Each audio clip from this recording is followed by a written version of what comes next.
Hey guys, what's up? I'm Mark, and in this channel, I usually talk about business and investments. But for special occasions such as this, I do lifestyle videos, especially wine. Yes, after a long time, we are finally back with another wine video.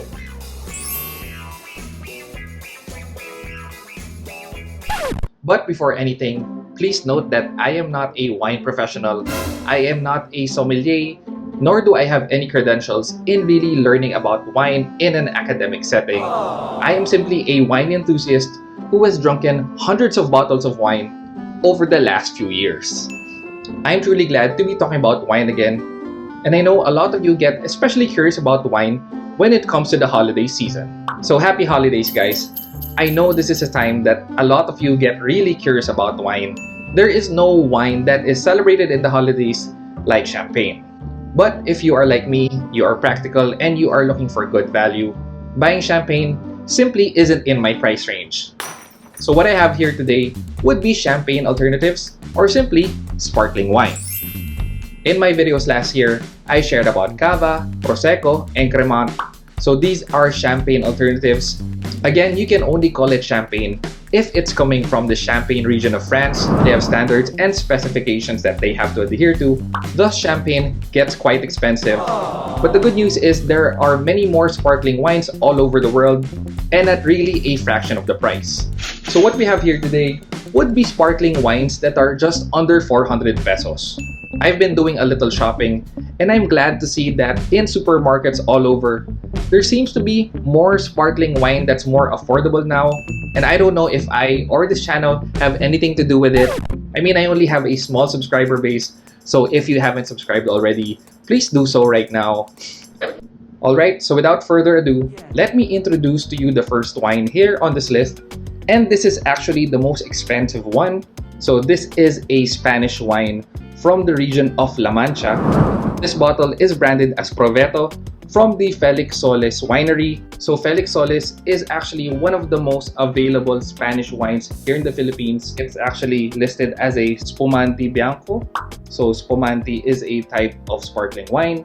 This actually says that it's a Brut. So a Brut would typically be referring to sparkling wine. And also, if you're not sure if it's sparkling wine, you usually have this bulky head. It has a cork, which I'll show with you later on. So this wine also comes in a rosé variant. So if you want a pink bottle, so that pink bottle, you can also try the rosé version. And there's actually a funny thing about this wine. It's actually written in Italian, but it is a Spanish wine. So I've tasted it before and it's good quality, but I don't know why this Spanish wine tries to masquerade as an Italian wine. Maybe because Italian wines are generally more popular around the world. I don't know. If you're Spanish, please don't get mad at me. This comes at 395 pesos. You can buy this at Rustans. Actually, it's now Marketplace or Robinson Selections. I'm going to be tasting this later on, so stay tuned for that. Let's move on to our second wine. We fly across the world to the southern regions of Australia. So this is written as a Cuvee Brut. It's coming from the big brand Woflblass, and its sub-branding for this specific collection is Eagle Hawk. Now this bottle is available at SNR membership shopping. It's a little cheaper than our previous bottle, and this comes at 379 pesos.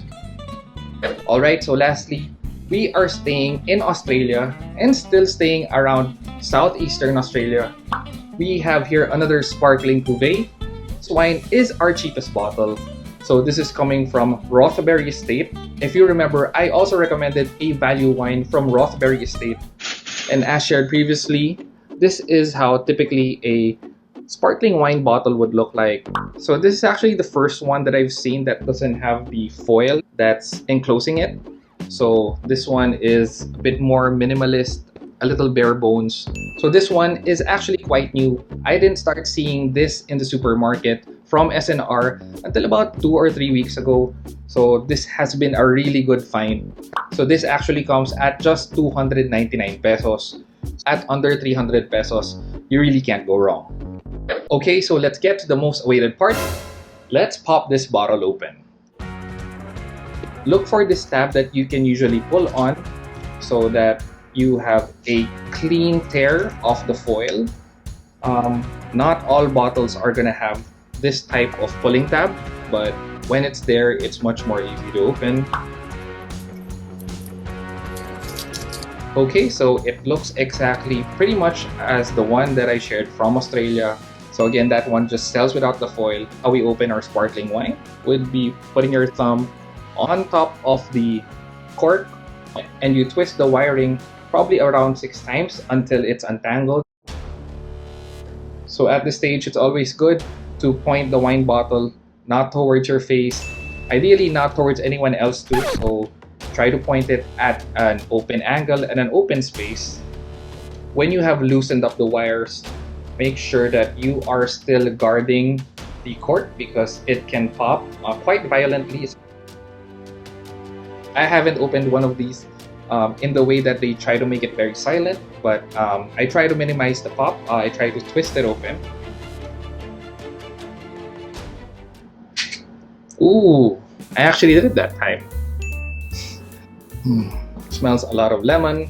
And of course, I have here a trusty flute. So you can actually get these in many of the department stores here locally. So it's not really anything fancy. You can get this in SM, Landmark, or wherever.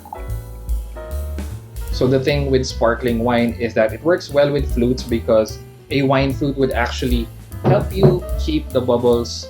You can actually use a regular wine glass, it doesn't really matter, but if you want to keep the bubbles for a longer period, I suggest that you get a wine flute such as this. So if you see, the color is quite golden. It's making me think of beer right now. So cheers guys, happy holidays. This wine doesn't have as much of a fizz as these other two. Unfortunately guys, I'm shooting this during the day and I'm only gonna be tasting and opening this one wine bottle. Since I'm shooting this during the day, I can't go wild just yet. This wine is actually more towards a citrus orange type of flavor. Usually these sparkling wines would be towards lemon, a little bit of lime. It's a little more full-bodied. If this were not a sparkling wine, this would be similar to a Chardonnay, or a Chablis, or a Chenin Blanc. I guess this would be more appealing to red wine drinkers. For people who again like a little bit more structure, it's not as citrusy sweet as probably what we're expecting from other wines. So these other two coming from Australia have a little bit of a creamy texture. So from these three, I actually like the Rothbury Estate the best. You have a balance of sweetness, saltiness, and sourness.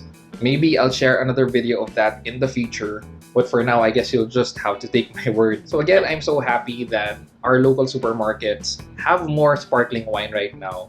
So really, there's no more excuse for you to buy Novellino. I'm sorry if I've offended anyone with that, but as shared in my previous video, I think that we should be drinking wine that is really being globally exported.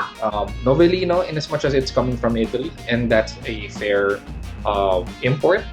It's really focused on the Philippine market, and it has a tendency to be overly sweet. And not that there's anything wrong with that, but I guess if you really wanted to know more about wine, to increase your knowledge about what the Europeans and South Americans do drink around the world, then I think you might be better off spending your money on these. They are slightly more expensive, but in terms of alcohol content, they do really have more. So I think Novellino is about 7% usually for their wine. So in terms of wine knowledge and understanding the wine industry or appreciating wine better, you might be better off investing your money in these types of bottles.